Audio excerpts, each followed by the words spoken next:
નમસ્કાર મિત્રો, દેશ અને દુનિયાના સુપરફાસ્ટ સમાચારમાં તમારું સ્વાગત છે।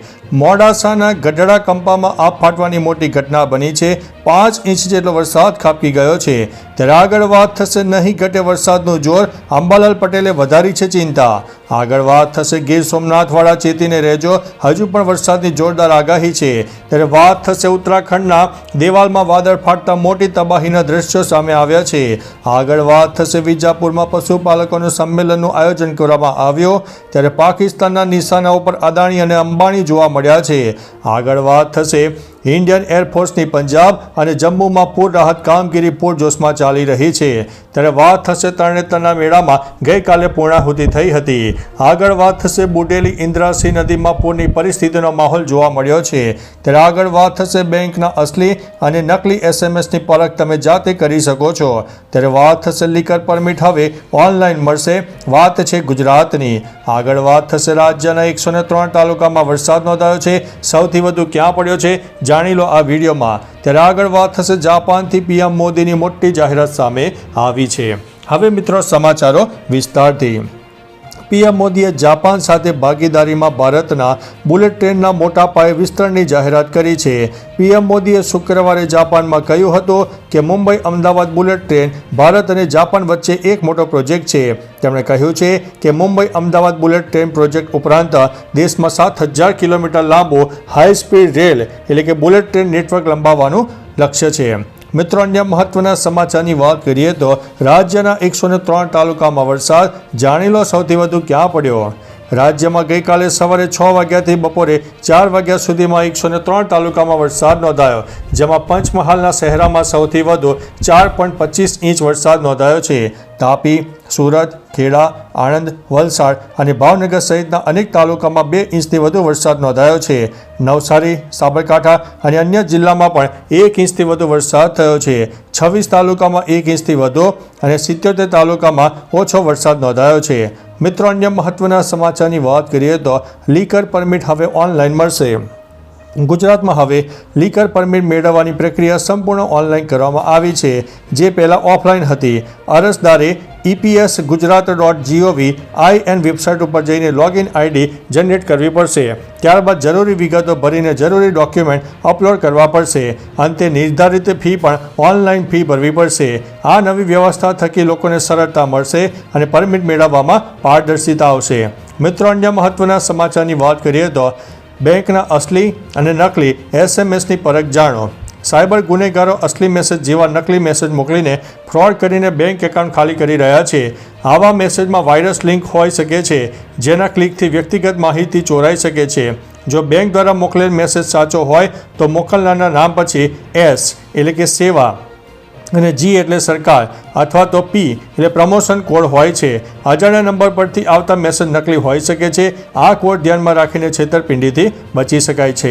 મિત્રો, અન્ય મહત્વના સમાચારની વાત કરીએ તો બુડેલી ઇન્દ્રાસી નદીમાં પૂરની સ્થિતિ જોવા મળી છે। અરવલ્લી જિલ્લામાં છેલ્લા 3 દિવસથી ભારે વરસાદને કારણે બુડેલી અને ઇન્દ્રાસી નદીઓમાં પૂરની પરિસ્થિતિનું નિર્માણ થયું છે। ભિલોડા અને આસપાસના ગામો તેમજ ઉપરવાસના વિસ્તારોમાં સતત વરસાદે નદીઓમાં પાણીની મોટી આવક નોંધાવી છે। બુડેલી નદી આ સિઝનમાં પ્રથમ વખત છલકાઈ છે। વહીવટીતંત્રએ નદી કાંઠાના ગામોને એલર્ટ રહેવા સૂચના આપી છે, જેથી સંભવિત નુકસાન ટાળી શકાય। મિત્રો, અન્ય મહત્વના સમાચારની વાત કરીએ તો સુરેન્દ્રનગરના તરણેતર ગામ ખાતે કેવડા ત્રીજથી તરણેતરનો મેળો શરૂ થયો। વિશ્વ પ્રસિદ્ધ ત્રિનેત્રેશ્વર મહાદેવના સાનિધ્યમાં તરણેતરના મેળાની ગઈકાલે પૂર્ણાહુતિ થઈ। અંતિમ દિવસે પોલીસ પરિવાર દ્વારા ત્રિનેત્રેશ્વર મહાદેવ મંદિરે ધજા ચડાવવામાં આવી હતી। આ મેળામાં પશુ સ્પર્ધા, ગ્રામીણ ઓલિમ્પિક આકર્ષણનું કેન્દ્ર રહ્યું હતું। આ સાથે દેશ વિદેશથી લોકોએ આ મેળાની મોજ પણ માણી હતી। મિત્રો, અન્ય મહત્વના સમાચારની વાત કરીએ તો ઇન્ડિયન એરફોર્સની પંજાબ અને જમ્મુમાં પૂર રાહત કામગીરી સામે આવી છે। હાલ પંજાબ અને જમ્મુમાં ભારે વરસાદને કારણે પૂરની પરિસ્થિતિનું નિર્માણ થયું છે। આ વચ્ચે ઇન્ડિયન એરફોર્સ દ્વારા પંજાબ અને જમ્મુમાં પૂર રાહત કામગીરી ઝડપી બનાવવામાં આવી છે, જેમાં MI-17 અને ચીનુક હેલિકોપ્ટરોને ડેરા બાબા નાનક, પઠાણકોટ અને અખનૂર સેક્ટરના પૂરગ્રસ્ત વિસ્તારોમાં ફસાયેલા નાગરિકોને બહાર કાઢવા માટે 55થી વધુ ઉડાન ભરી હતી, જેમાં સેના અને સરહદ સુરક્ષા દળના જવાનોએ સમાવેશ થાય છે। મિત્રો, અન્ય મહત્વના સમાચારની વાત કરીએ તો પાકિસ્તાનના નિશાના ઉપર અદાણી અને અંબાણી। પાકિસ્તાનના ઉદ્યોગપતિએ પોતાની મેલી મનસા જાહેર કરી છે। પાકિસ્તાન ઉદ્યોગપતિ સાજિદ તરારે પાકિસ્તાન સેનાની રણનીતિ પર વાત કરતા જણાવ્યું કે તેઓ LOC પર નાના હુમલા નથી કરવા માગતા, પણ તેઓ અદાણી અને અંબાણીના ઉદ્યોગોને ટાર્ગેટ કરીને હુમલા કરશે। સાજિદ તરારના મત અનુસાર આનાથી ભારતને આર્થિક અને માનવીય રીતે નુકસાન થશે। સાજિદ તરાર બિઝનેસમેન, વકીલ અને પોલિટિક્સ ઇન્ફ્લુએન્સર છે। મિત્રો, અન્ય મહત્વના સમાચારની વાત કરીએ તો વિજાપુરમાં પશુપાલકોનું સંમેલન યોજાયું। વિજાપુર ખાતે પશુપાલકોના સંમેલનનું આયોજન થયું, જેમાં દૂધસાગર ડેરીમાં ભ્રષ્ટાચારના મુદ્દે આક્રોશ વ્યક્ત થયો। પશુપાલકોએ મામલતદાર અમિતસિંહજી ભાટીને આવેદનપત્ર આપ્યો। ચેરમેન અશોક ચૌધરી, MD ધીરજ ચૌધરી નિયામક મંડળ પાસે સ્પષ્ટીકરણની માગ કરી। 2021થી દૂધના ભાવના કોઠા બદલાતા ગાય ભેંસના દૂધની વસ્તી ગણતરીમાં તફાવતથી પશુપાલકોને દર વર્ષે 12 કરોડ અને 5 વર્ષમાં 625 કરોડ રૂપિયાનું નુકસાન થયું છે। મિત્રો, અન્ય મહત્વના સમાચારની વાત કરીએ તો દિવાલમાં વાદળ ફાટતા તબાહીના દ્રશ્યો સામે આવ્યા છે। ઉત્તરાખંડના ચમોલી, ટિહરી અને રુદ્રપ્રયાગ જિલ્લામાં ભારે વરસાદ અને વાદળ ફાટવાની ઘટનાઓની લીધે પરિસ્થિતિ ગંભીર બની છે। ચમોલી જિલ્લાના દેવલ બ્લોકના મોપાટા ગામમાં વાદળ ફાટવાથી 3 લોકોના મોત થયા છે, જ્યારે 2 લોકો મલબાની ઝપેટમાં આવીને ઘાયલ થયા છે। ઘટનામાં અનેક મકાલો અને ગૌશાળાઓ દટાઈ ગઈ છે, સાથે જ 15થી 20 પશુઓ મલબામાં દટાયા હોવાની પણ આશંકા છે। મિત્રો, અન્ય મહત્વના સમાચારની વાત કરીએ તો ગીર સોમનાથવાળા ચેતીને રહેજો, ભયંકર વરસાદની હજુ પણ છે આગાહી। ગીર સોમનાથના વેરાવળ બંદરે ફરીથી 3 નંબરનું સિગ્નલ લગાવવામાં આવ્યું। હવામાન વિભાગે આગાહી કરી છે કે ગીર સોમનાથમાં 50થી 60 કિલોમીટર પ્રતિ કલાકની ઝડપે પવન ફૂંકાય તેવી શક્યતા છે। આ પરિસ્થિતિને ધ્યાનમાં રાખીને માછીમારોને દરિયો ન ખેડવા માટે સૂચના આપી દેવામાં આવી છે। સાથે દરિયા કિનારે રહેતા લોકોને સાવચેત રહેવા માટે પણ અપીલ કરવામાં આવી છે। સુરક્ષિત સ્થાન ઉપર રહેવાની પણ સલાહ આપવામાં આવી રહી છે। મિત્રો, અન્ય મહત્વના સમાચારની વાત કરીએ તો નહીં ઘટે વરસાદનો જોર, અંબાલાલે વધારી છે ચિંતા। હવામાન શાસ્ત્રી અંબાલાલ પટેલે આગાહી વ્યક્ત કરી છે। રાજ્યમાં આગામી 2 દિવસ રાજ્યમાં જોરદાર વરસાદ પડશે।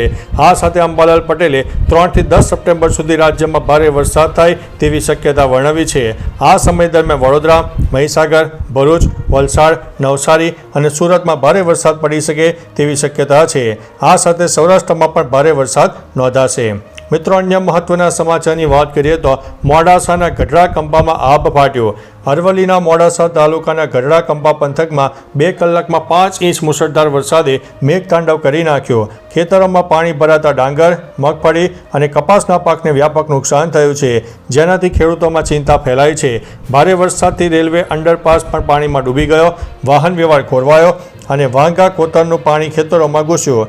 આ અતિવૃષ્ટિએ જનજીવનને અસર કરી છે અને ખેડૂતોને આર્થિક ફટકો પડ્યો છે। તો ચાલો મિત્રો, ફરીથી દેશ અને દુનિયાના સુપરફાસ્ટ સમાચાર લઈને મળતા રહીશું। ત્યાં સુધી અમને રજા આપશો। નમસ્તે।